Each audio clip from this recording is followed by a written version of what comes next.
Samantha. I'm from the island of Gap.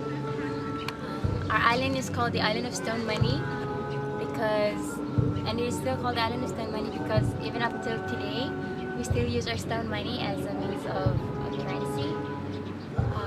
No, we don't use it in the stores or anything. We use it to buy lands or when exchanges are made. It's still used today.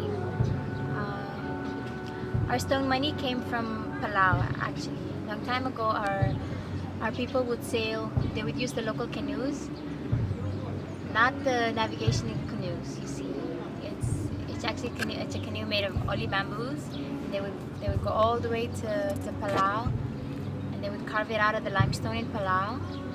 I wish I could tell you what's exactly part of Palau they got it from, but I really don't know. I only know they got it from Palau. And then they'd bring it to Yap, and our stone money is considered the world's most valuable money. Not because it's made of stone, but because people literally died just getting those money to our island. And you'll find it in every village. It's something up till today we still use. It's still part of our culture, and our culture is a whole other story. It's really complicated. It's up until today. I've had my professor from the history professor at UOG told me it's still a complicated culture in all Micronesia, mainly because how everything is in order, like how the family lineage is, how our names are passed on, things like that.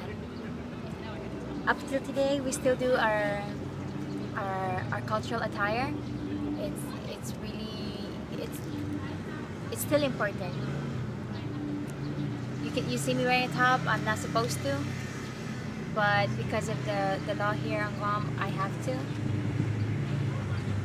But on our island, you'd find that even today, we still wear this, but differently though.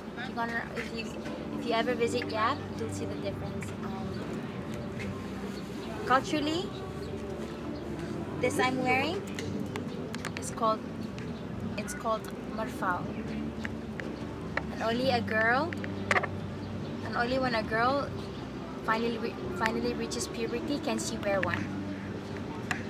If a girl hasn't reached puberty yet, she can only wear the grass skirt, and that's it.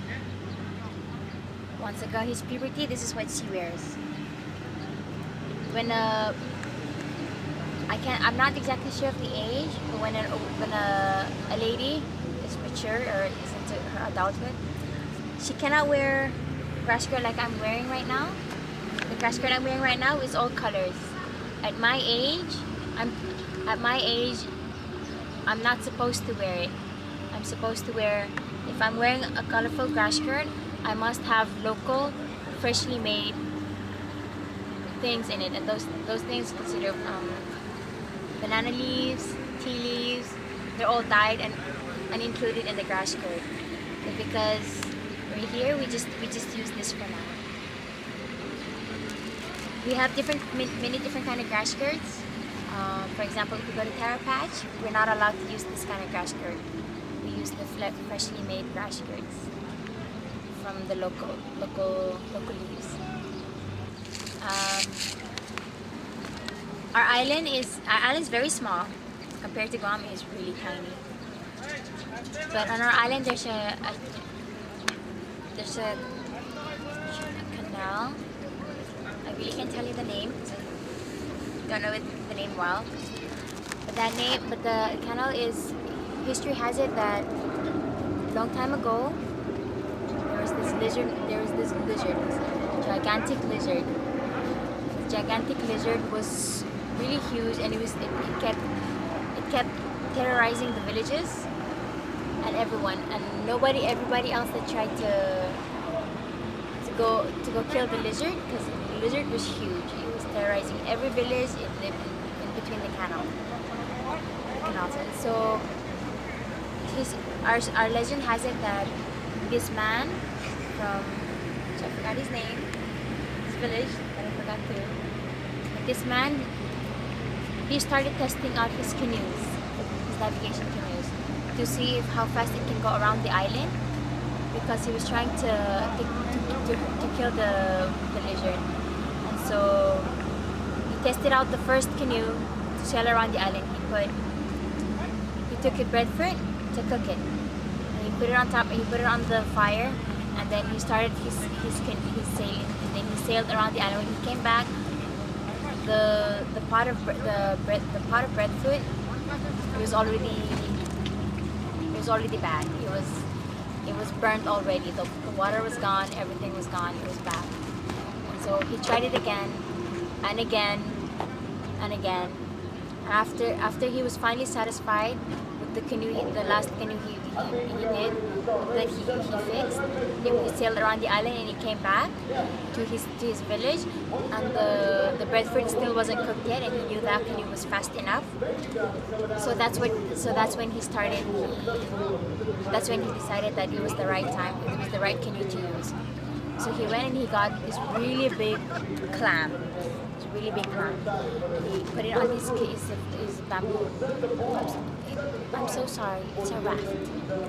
Not a canoe. It's a raft. He put it on his raft, and then he paddled the raft out to where the lizard was. And so when he was close to the raft, he took 2 clams.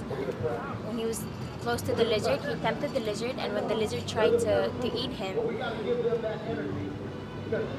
he pushed the clam up front, and then the lizard tried to eat the clam, but instead the clam closed up, and the lizard's head had stuck inside.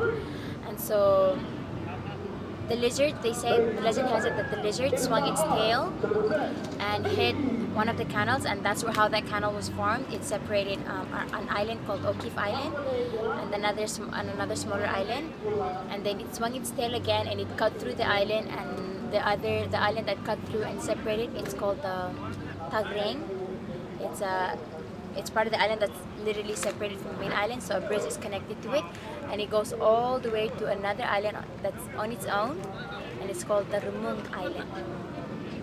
And so up until today, every time somebody asks how our island was separated that way, the mainland, yeah, that's what the legend is all about. So that's one of our legends. Religion on Yap there's many religions on Yap up now. There's Catholics on Yap, there's Protestants, there's the Baha'i Center, the Baha'i, the Jehovah, all other religions. What religion are you? I'm a Catholic. I'm a Catholic. I'm a strong Catholic.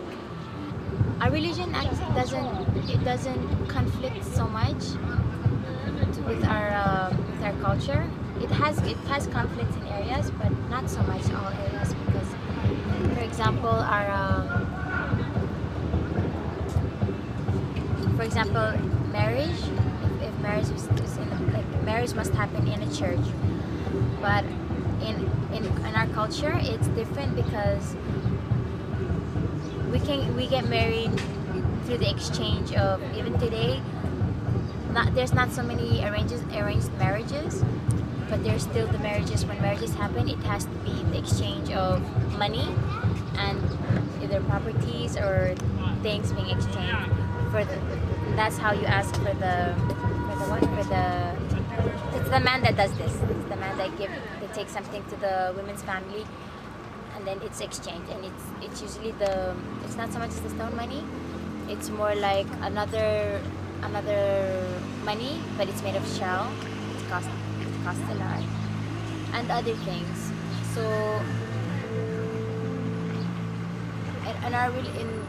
the religion says that we have to get married in the church, but in our culture, people are getting married and they still don't get married in the church. They just married culturally, and it's still happening up until today.